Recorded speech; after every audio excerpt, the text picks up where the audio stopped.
Hi ma'am. Hi మా. Ma'am, pigmentation are మంగు మచ్చలు పిల్లలకి ముఖ్యంగా యంగ్స్టర్స్కి ఎంత పెద్ద సమస్య అంటే డిప్రెషన్లోకి వెళ్ళిపోతున్నారు చాలా. అవునమ్మా. ఎందుకు వస్తాయి అసలు ఈ మంగు మచ్చలు? ఎక్కడ కరెక్ట్ చేసుకోవాలి? ఎలా కరెక్ట్ చేసుకోవాలి? హోమ్ రెమెడీస్ ఏమైనా ఉన్నాయా? ట్రీట్మెంట్సే తప్పనిసరిగా? ఇలాంటి బోల్డ్ అని క్వశ్చన్స్ ఉన్నాయి ఈరోజు. మీరు చెప్పండి, మీకు తెలిసిన రీజన్ ఏమై ఉంటుంది పిగ్మెంట్? పొల్యూషన్ అనే నేను అనుకుంటున్నాను. అండ్ లైఫ్ స్టైల్ చేంజెస్ అయితే ఎప్పుడు అన్నిటికీ ప్రతి ఒక్క హెల్త్ ఇష్యూకి lifestyle changes and sleeping pattern అని డెఫినెట్గా అనుకుంటున్నాను. అండ్ ఓవర్ కాస్మెటిక్స్ కూడా పిల్లలు, కాలేజ్ పిల్లలు ఓవర్ బ్యూటీ కాన్షియస్ అయిపోయి ఏవి దొరికితే మార్కెట్లో అవి రుద్దేస్తున్నారు. అవును, దానివల్ల స్కిన్ కొంచెం దెబ్బ తినేసి లేయర్స్, దానివల్ల ఈజీగా పిగ్మెంటేషన్ వస్తుంది. నిజమేమ్మా. కానీ అసలు పిగ్మెంటేషన్ అంటే ఏంటి? అక్యుములేషన్ ఆఫ్ మెలనిన్ ఒకటే ప్లేస్లో. యాక్చువల్గా మనం ఎండలోకి వెళితే మెలనిన్ ప్రొడ్యూస్ అవుతుంది, మెలనోసైట్స్ నుంచి స్కిన్లో ఉంటాయి. ఎందుకు మెలనిన్? మనకి సన్ నుంచి ప్రొటెక్షన్, సూర్యుని నుంచి సూర్యకిరణాలు మన బాడీ లోపలికి వెళ్ళి హాని చేయకుండా డిఫరెంట్ ఆర్గాన్స్ని మెలనిన్ ప్రొడ్యూస్ అవుతుంది. ఇది ఒక బ్యూటిఫుల్ కాన్సెప్ట్ అసలు. సో ఈవెన్గా స్ప్రెడ్ అయినప్పుడు దాన్ని ట్యాన్ అంటాం. కానీ కొన్ని కారణాల వల్ల కాన్సన్ట్రేట్ అవుతుంది, అలాంటిది ఈవెన్గా స్ప్రెడ్ అవ్వకుండా అట్లా అట్లా చుక్కలుగా పడుతుంది. యాక్చువల్గా సెన్సిటివ్ పార్ట్ మా. ఫేస్ అనేది ఫస్ట్ మనం ఎక్స్పోజ్ అవుతాము దేనికైనా డైరెక్ట్గా. సో చాలా సెన్సిటివ్ పార్ట్ ఇది. ఏదైనా కానీ మీకు బాడీ మీద కనిపించదు, ఫస్ట్ ఫేస్ మీదే కనిపిస్తుంది చూడండి. ఇంకా కళ్ళ కింద కూడా ఫస్ట్ కనిపిస్తుంది, ఎందుకంటే ఇంకా సెన్సిటివ్ ఉంటుంది ఈ పార్ట్ అన్నమాట. సో పిగ్మెంటేషన్, ఇది పిగ్మెంటేషన్, కాన్సన్ట్రేషన్ ఆఫ్ మెలనిన్.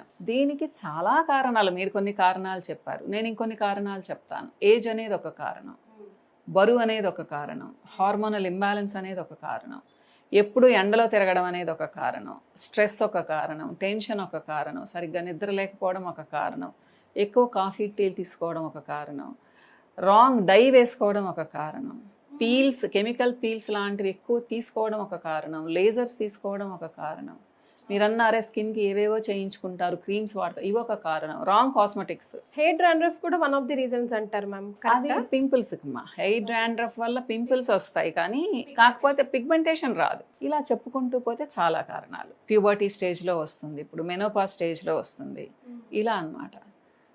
పేర్లు కూడా చాలా, హైపర్ పిగ్మెంటేషన్, కొలాస్మా, మెలాస్మా, అంటే మీకు ప్రెగ్నెన్సీలో వస్తుంది, మెనోపాజ్లో వస్తుంది, ఇప్పుడు చూడండి ప్యూబర్టీ స్టేజ్లో వస్తుంది, మెడంతా నల్లగైపోయి అరౌండ్ మౌత్ వస్తుంది. మీరు యంగ్స్టర్స్ అంటున్నారు, ప్రీ టీన్స్లో కూడా వస్తుంది మా అబ్బాయిలకి అమ్మాయిలకి. మా అప్పుడు ఒక్కళ్ళకి కూడా పిగ్మెంటేషన్ లేదు. 40 years దాటిన తర్వాత కొంచెం కనిపించేది, మళ్ళీ 50sలో పోయేది. ఇప్పుడు అది లేదు మా, వచ్చింది అంటే అలా నిలబడిపోతుంది. సో కారణాలు అనేకం. మన ఫుడ్, కొంచెం బొద్దుగా ఉన్నారంటే నెక్ పిగ్మెంటేషన్ వస్తుంది. ఏం చేయాలి? దీనికి కొంచెం ఉంటే ఇంట్లో దాంతో మేనేజ్ చేసుకోవచ్చు, మంచి ఆహారం తీసుకున్నారు. అది స్ప్రెడ్ అవుతుందా మ్యామ్? ఫస్ట్ ఆఫ్ ఆల్ తప్పకుండా మీరు ఎండలోకి వెళ్ళే కొద్దీ స్ప్రెడ్ అవుతుంది. కొంతమంది చెప్తారు వంట ఎక్కువ చేస్తున్నాను మేడం వస్తుంది అని, దాన్ని నేను నమ్మను. వంట చేసే వాళ్ళందరికీ రావాలి కదా, మరి వస్తే వంట వల్ల నాకు తెలిసి పిగ్మెంటేషన్ ఎక్కువ అవ్వదు. కానీ మరీ కట్టెల పొయ్యి దగ్గరుండి ఎప్పుడు వేడిగా ఉంటే కొంచెం ఎక్కువయ్యే అవకాశం ఉంది, కానీ మనం చేసే చిన్న చిన్న వంటలు గ్యాస్ స్టవ్ల మీద చేస్తే అవ్వదు. ఇకపోతే మెయిన్ అన్నిటికంటే ఏంటి అంటే, ఈ రోజుల్లో నేను గమనించింది, మీరు అన్నారు యంగ్స్టర్స్కి 60%కి పీసీఓడి కానీ, థైరాయిడ్ కానీ, ఈస్ట్రోజన్ ఇంబ్యాలెన్స్ లేదా టెస్టోస్టిరాన్స్ ఎక్కువ ఉండడం, మేల్ హార్మోన్ ఎక్కువ ఉండడం. సో ఇది హార్మోనల్ ఇంబ్యాలెన్స్. ఓకే. ఎందుకు వస్తుంది? స్ట్రెస్తో వస్తుంది. నైట్ షిఫ్ట్ చేసుకునే వాళ్ళకి తప్పకుండా వస్తుంది. నైట్ షిఫ్ట్లు ఎవరైతే చేస్తున్నారో వాళ్ళకి పిగ్మెంటేషన్ చాలా ఈజీగా వచ్చే అవకాశం ఉందమ్మా. తర్వాత ఇప్పుడు కొంచెం ఎండలో తిరగాల్సి వస్తుంది. ఇప్పుడు రియల్ ఎస్టేట్లో ఉన్నారు జాబ్ చేసుకునే వాళ్ళు, లేదా ట్రావెల్ చేస్తారు 1 hour బస్సులో, ఒక ఆఫీస్కి వెళ్ళడానికో ఒక కాలేజ్కి వెళ్ళడానికో, వీళ్ళకి ఈజీగా వచ్చే అవకాశం ఉంటుంది. నీళ్లు తక్కువ తాగే వాళ్ళకి వస్తుంది, ఎందుకంటే హైడ్రేషన్ లేక స్కిన్ డ్రైగా ఉన్నప్పుడు అన్ని ప్రాబ్లమ్స్ వస్తాయి స్కిన్కి. ఎవరైతే మంచి ఫుడ్ తీసుకోరో, ప్రోటీన్ లెవెల్స్ కరెక్ట్గా ఉండవో వాళ్ళకు వస్తుంది. ఇలా కొన్ని కారణాలు. ఏం చేయాలి?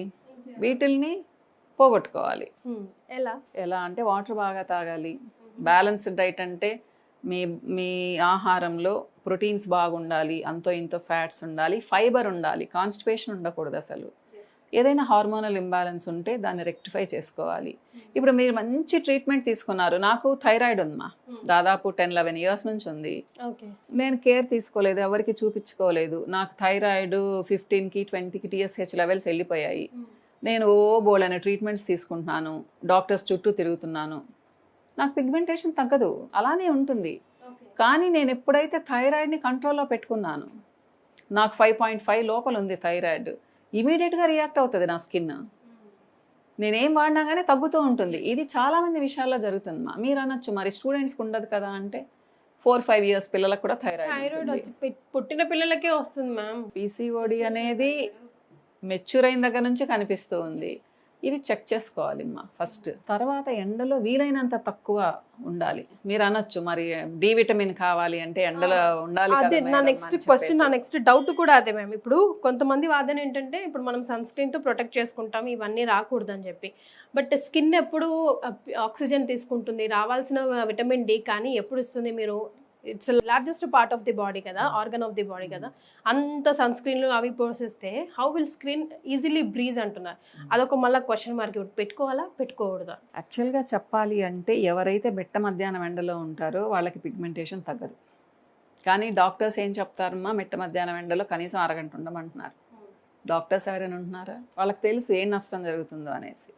సో నేను 8 లోపల ఉండమని చెప్తాను. విటమిన్ డి లెవెల్స్ తక్కువ ఉంటాయి, కానీ మీరు ఒక 20 మినిట్స్ ఉన్నారు, ఈవినింగ్ 5 పైన 20 మినిట్స్ ఉన్నారు, అంతో ఇంత విటమిన్ డి వస్తుంది. మీరు విటమిన్ డికి సప్లిమెంట్స్ ఉన్నాయి. మీకు పిగ్మెంటేషన్కి మీరు ఎంత కష్టపడితే తగ్గుతుంది చెప్పండి? మీరు కాన్షియస్గా ఉంటే చెప్తున్నాను. లేదు నాకు పిగ్మెంటేషన్ ఉంటే ఏముంది అనుకుంటే మీరు చక్కగా ఎండలో ఉండొచ్చు. కానీ విటమిన్ డి వస్తుందా? గ్యారంటీ లేదు ఈ రోజుల్లో. మీరు ఎండలో మిట్ట మధ్యాహ్నం ఎండలో ఉంటే కూడా మీకు సఫిషియెంట్గా విటమిన్ డి వస్తుంది అనేది నమ్మకం లేదు. మరి కూలి పనులు చేసుకునే వాళ్ళకి ఎందుకు వస్తుంది మా D3 డెఫిషియన్సీ? ఎందుకంటే చాలా ఉన్నాయి దానికి. ఇంకో రోజు మాట్లాడుకుందాం. ఇప్పుడు ఈరోజు మనం పిగ్మెంటేషన్ గురించి మాట్లాడుకుంటున్నాం. సో విటమిన్ డి ఉండాలి, B12 కూడా ఉండాలి, కాల్షియం ఉండాలి. ఎందుకంటే స్కిన్ మంచిగా రెసిలియంట్గా ఉండాలి, ఎలాస్టిసిటీ బాగుండాలి అంటే ప్రోటీన్స్తో పాటుగా vitamin C, vitamin D, B complex, zinc ఉండాలి, కాపర్ ఉండాలి, సెలీనియం ఉండాలి. ఇవన్నీ ఎప్పుడు ఉంటాయి? మీరు బ్యాలెన్స్డ్ డైట్ తీసుకుంటే ఉంటాయి. అన్నీ ఉండాలి దాంట్లో డైట్లో. ఏదో నాకు ఇది ఇష్టం ఇదే తింటాను అనకూడదు. మనకు నేచర్ చాలా రకాల ఫుడ్ ఐటమ్స్ చెప్పేది కాదు, బాడీకి అవసరమయ్యేది తినాలంటారు. అన్నీ తినండి, ఉన్నాయి కదా డిఫరెంట్ వెరైటీస్ ట్రై చేయండి. న్యాచురల్గా ఉండేవి కూరలు చెప్తున్నాను, జంక్ ఫుడ్ చెప్పడం లేదు నేను. ఓకేనా అమ్మా? ప్లస్ మీ స్కిన్కి కనీసం ఇంట్లో ఒక ఆయిల్లో మేగడో అప్లై చేసి ఒక 10 మినిట్స్ ఉంచుకొని స్నానం చేయండి. సో స్మూత్గా అవుతుంది, కొంచెం మాయిశ్చర్ వస్తుంది. బయటకు వెళ్ళేటప్పుడు సన్ స్క్రీన్ అప్లై చేయండి. కానీ నేనేం చెప్తానంటే సన్ స్క్రీన్ అనేది అద్భుతం కాదు. మీకు చెమట పోసిందంటే వెళ్ళిపోయింది సన్ స్క్రీన్. సో ప్రతి 2 గంటలకు ఒకసారి సన్ స్క్రీన్ అప్లై చేయాలి. మీరు అది SPF 20నా SPF 80-90 అనేది మీ ఇష్టం. ఓకే. కానీ ఆయిలీ ఉండకూడదు. ఆయిలీ ఉంటే మళ్ళీ ట్యాన్ అవుతారు, మళ్ళీ పిగ్మెంటేషన్ వస్తుంది. So oil free sunscreen వాడాలి. వీలైనంత వరకు మిట్ట మధ్యాహ్నం ఎండలో తిరగొద్దు. తిరగాల్సి వస్తే స్కార్ఫ్ కట్టుకోండి, గొడుగేసుకోండి. అవాయిడ్ చేయని పరిస్థితి అయితే మనకు హోమ్ రెమెడీస్ ఏమున్నాయి మ్యామ్? ఏమైనా ఉన్నాయా పిగ్మెంటేషన్ క్రియేట్ చేసి? 20% పిగ్మెంటేషన్ ఉంటే హోమ్ రెమెడీస్ అంతో ఇంతో పనిచేస్తాయి. ఓకే. మీకు 30% దాటి ఉంది అంటే హోమ్ రెమెడీస్ పనిచేయవున్నా. ముఖ్యంగా మీకు కొంచెం ఇప్పుడే స్టార్ట్ అయింది, చక్కగా నిద్రపోండి. మీ డైట్లో కనీసం ఒక 20-30 గ్రామ్స్ ప్రోటీన్ అంటే పప్పు ఉండేలా చూసుకోండి. పెరుగు తినండి. నాన్ వెజ్ తినే వాళ్ళైతే ఒక 50-75 గ్రామ్స్ నాన్ వెజ్ తినండి. ఒక ఎగ్ తినండి రోజు. పప్పు తినండి, ఎగ్స్ మార్చి తినండి. ఆకుకూరలు ఒక 3-4 రోజులు తినండి. విటమిన్ సి ఉండే ఫ్రూట్ ఒక రోజు తప్పకుండా తీసుకోండి. విటమిన్ సి ఉంటే కూడా పిగ్మెంటేషన్ చాలా ఫాస్ట్గా తగ్గుతుంది. ఎందుకంటే స్కిన్ రెసిస్టెన్స్ పెరుగుతుంది. వాటర్ కనీసం 3 లీటర్స్ నుంచి 3.5 లీటర్స్ తాగండి. మీకు ఒకవేళ పింపుల్స్ కానీ లేకపోతే వేడి నీళ్ళు తాగండి. 2 గ్లాసెస్ అంటే 200 ml బ్రేక్ఫాస్ట్ చేసిన తర్వాత తాగండి. ఓకే. ముందు కాదు. మీరు అన్నారే స్కిన్కి ఆక్సిజన్ అవసరము అని, నైట్ టైం అన్నీ పూసి పడుకోకండి. నీట్గా ఫేస్ వాష్ చేసి పీల్చనివ్వండి ఆక్సిజన్ని. మన స్కిన్ కూడా ఆక్సిజన్ని పీల్చుకుంటుంది. చాలా పెద్ద ఆర్గాన్ ఆక్సిజన్ పీల్చుకుంటుంది నైట్ అంతా. కాబట్టి ఫ్రెష్గా స్నానం చేసి ఏం అప్లై చేయొద్దు night time. So night creams కూడా ఒక 2 hours అప్లై చేస్తే చాలమ్మా. ప్లస్ మీకు కొంచెం కొద్దిగా ఉంది అంటే ఇది చిన్న టిప్పేమ్మా, బ్రహ్మాండంగా పనిచేస్తుందని నేను చెప్పను.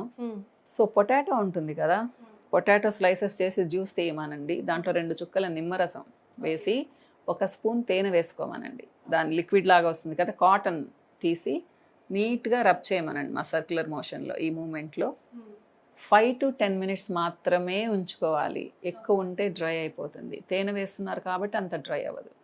సో ఇది వారానికి 4 సార్లు చేయమనండి. ఏంటి, పొటాటో జ్యూస్, కొంచెం నిమ్మరసం, ఒక 5 to 6 drops 1 స్పూన్కి, 1 స్పూన్ తేనె చేయమనండి. ఒక 5 to 10 minutes ఉంచుకొని కడిగేయమనండి. ఇకపోతే మన రైస్ ఫ్లోర్ ఉంటుంది కదా, బియ్యం పిండిని తీసుకోమనండి 1 స్పూను. దాంట్లో 1/2 spoon milk powder okay, milk powder. Milk powder దాంట్లో కూడా ఒక 2-3 drops నిమ్మరసం కలిపేసి ప్యాక్ లాగా వేసుకోమనండి. అది ఒక 10 to 15 minutes ఉంచుకోమనండి. ఇది వీక్లీ 2 వేసుకోవచ్చు. ఓకే, కొంచెం డ్రై అవుతుంది. సో బాత్రూంలోకి వెళ్ళి స్ప్లాష్ చేసుకొని నీట్గా ఇట్లా రుద్దుకోమనండి. స్క్రబ్ లాగా పనిచేస్తుంది, మంచిగా గ్లో కూడా వస్తుంది. కానీ దీని తర్వాత తప్పకుండా మాయిశ్చరైజర్ అయినా వాడాలి, లేదా మార్నింగ్ టైం అయితే, అంటే ఇది ఈవినింగ్ పెట్టారనుకోండి, మార్నింగ్ టైం మీగడ రుద్దుకొని, లేదా నిమ్మగా మంచి కోకోనట్ వాటర్ కానీ కోకోనట్ ఆయిల్ కానీ మసాజ్ చేసుకొని స్నానం చేయాలి. ఎందుకంటే లూబ్రికేషన్ కోసం. ఇది డ్రై చేస్తుంది స్కిన్ని. ఈ టిప్స్ చాలమ్మా, చక్కగా పనిచేస్తాయి. కానీ పిగ్మెంటేషన్ పూర్తిగా పోదు. ఇనిషియల్ స్టేజ్లో ఉంటే రిజల్ట్ ఉంటుంది. నేను హార్ష్గా ఉండేవి ఎప్పుడు చెప్పన్నా. చాలామంది ఉట్టి పొటాటో, ఉట్టి నిమ్మకాయ రసం, ఉట్టి పుదీనా, ఉట్టి కొత్తిమీర వాడుతూ ఉంటారు. ఇది చాలా పెద్ద తప్పు. డ్రై అయిపోతుంది స్కిన్. డ్రై అయిందంటే పిగ్మెంటేషన్ తగ్గదు, ఇంకా ఎక్కువ అవుతుంది. ఎక్కువ అవుతుంది, చాలా ఎక్కువ అవుతుంది. చాలా ఫాస్ట్గా రియాక్ట్ అవుతుంది అనమాట ఆ పార్ట్. కాబట్టి హైడ్రేషన్ ఉండాలి ఫేస్కి, బి కాంప్లెక్స్ విటమిన్స్ ఉండాలి, విటమిన్ సి ఉండాలి, డి విటమిన్ ఉండాలి. ఇవి ఉండే ఫుడ్ కానీ తీసుకున్నారు అంటే పిగ్మెంటేషన్ని మరీ ఎక్కువ అవ్వకుండా చూసుకోవచ్చు. కానీ కొంచెం ఎక్కువ అయిన తర్వాత క్లినికల్ కేర్ ఉండాలి ముందే. కానీ ఎవరి దగ్గరికైనా వెళ్ళి వాళ్ళ ఒపీనియన్ తీసుకుంటే మరీ స్ప్రెడ్ అవ్వకుండా చూసుకోవచ్చు. ఓకే, ఆ తర్వాత ఈ హోమ్ రెమెడీస్తో ఎప్పటికీ మెయింటైన్ చేసుకుంటూ ఉండొచ్చు. అట్లీస్ట్ హోమ్ రెమెడీస్ ఏమా కొంచెం గ్లోయింగ్గా ఉంటుంది, బాధపడకుండా ఉండొచ్చు వాళ్ళు. అబ్బా ఫేస్ చూపించలేకుండా ఉన్నాను, ఒక ఫంక్షన్కి వెళ్తే అందరు అడుగుతున్నారే, ఇలాంటివి లేకుండా ఉండొచ్చు. కొంతమంది దీంట్లో కూడా డిప్రెషన్లోకి వెళ్తారు. డిప్రెషన్ అంటే గుర్తొచ్చింది, స్ట్రెస్ ఎక్కువ ఉండే వాళ్ళకి, డిప్రెషన్లో ఉండే వాళ్ళకి పిగ్మెంటేషన్ నేను ఉన్నానంటూ వచ్చేస్తుంది, ఎక్స్ట్రా సెట్. అవును, అది ఇంకా తగ్గదన్నమాట. అలా ఉంటుంది. ఇట్లా కారణాలు చాలా ఉంటాయమ్మా.